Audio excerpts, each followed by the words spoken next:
오늘은 제 서류를 통한 권리 분석을 하는 과정을 알아보도록 하겠습니다.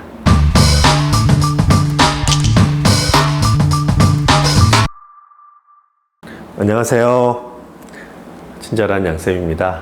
오늘은 실제 병원 건물 구입 관련 상담 사례를 통해 부동산 취득에 있어 어떠한 부분을 주로 고려해야 하는지 그 앞부분을 안내해 드리려고 합니다.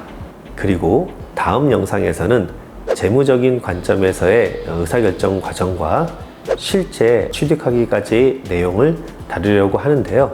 이를 통해 병원 건물 구입을 고려하고 계신 원장님이나 또는 병원 건물 등 상업용 부동산에 투자하고자 하는 분들에게 조금이나마 도움이 되었으면 합니다. 참고로 이번 사례는 자산관리 상담을 통해 현재 의뢰인인 원장님의 현황과 재무 목표를 파악하는 과정에서 이루어졌는데요. 우선 상담 의뢰 내용을 다음과 같이 요약해 보겠습니다. 의뢰 시점은 지난 2023년 11월 말이고 의뢰 내용은 현재 임차로 있는 병원 구입에 대한 타당성 분석이고 의뢰 물건은 서울 소재 전용 면적 약 80평 규모의 집합 건물 1개호입니다. 용도는 제1종 근린생활시설 의원이고 한편 임대차 주요 내용은 임차보증금은 1억 원이고 월세는 1천만 원, 계약기간은 2025년 10월 말까지였습니다. 참고로 원장님은 해당 부동산에서 산부인과 의원을 운영하고 계시고 의뢰 시점 기준 동 건물에서 약 1년 정도 진료해 오셨습니다. 자, 그러면 이런 경우 어떤 것부터 파악해야 할까요? 일반적으로는 권리 분석, 이용 타당성 및 가치 분석, 자금 조달 계획, 향후 엑시트 계획, 기타 고려사항 파악 등의 과정을 거치게 되는데요.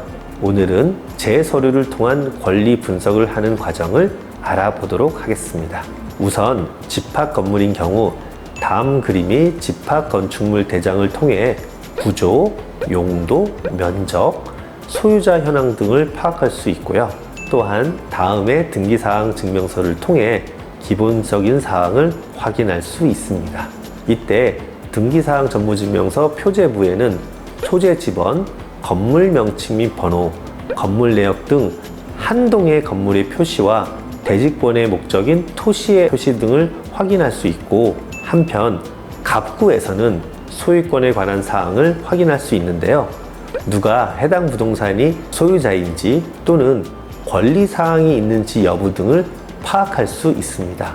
물론 갑구 소유권에 기재된 자가 진짜 소유자가 아닐 가능성도 있는 바 이 부분은 유의해야 합니다.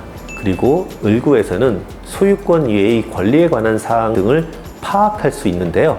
주로 채무 관련 권리, 통상 저당권 등이 기재되어 있고 이런 내용을 확인하는 과정에서 소유자의 담보 채무를 추정해 볼 수 있겠습니다.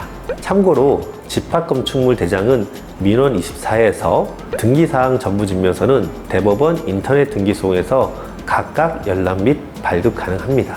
자, 다시 다음에 등기사항 전부증명서를 살펴보면 갑구에 신탁 원부가 기재되어 있는 것을 확인할 수 있었고 신탁 등기를 통해 동 부동산이 PF를 통해 개발이 이루어졌음을 예상해 볼 수 있었습니다. 그런데 이러한 신탁 원부는 아쉽게도 현재 온라인 발급이 불가하고 가까운 등기소를 방문하여 발급받을 수 있는데 20매까지는 1,200원이고 초과 시 한 장당 50원 정도의 비용이 소요됩니다. 자, 그러면 이제 신탁 원부도 살펴볼까요? 저는 이러한 신탁 원부를 통해 해당 신탁이 부동산 담보 신탁 계약임을 확인할 수 있었고 또한 구체적인 계약 내용을 살펴볼 수 있었는데요.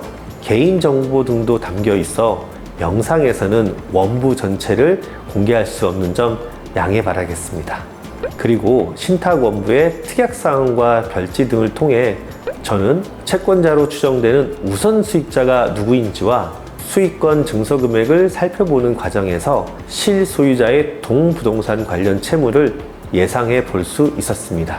이러한 대장과 증명서 등을 통해 권리 분석 중 기본적인 사항을 확인하게 되었고 또한 임대차 계약 내용을 통해 의뢰인이 상가 임대차 보호법 대상이 아님을 주요 검토사항으로 두고 상담을 진행하게 되었습니다. 이상 오늘은 실제 병원 건물 구입을 고려하는 과정에서 검토해야 하는 사항 중 앞부분을 살펴보았고요. 다음 영상에서는 의사결정 과정과 실제 취득하기까지의 이야기를 소개해 보도록 하겠습니다. 감사합니다.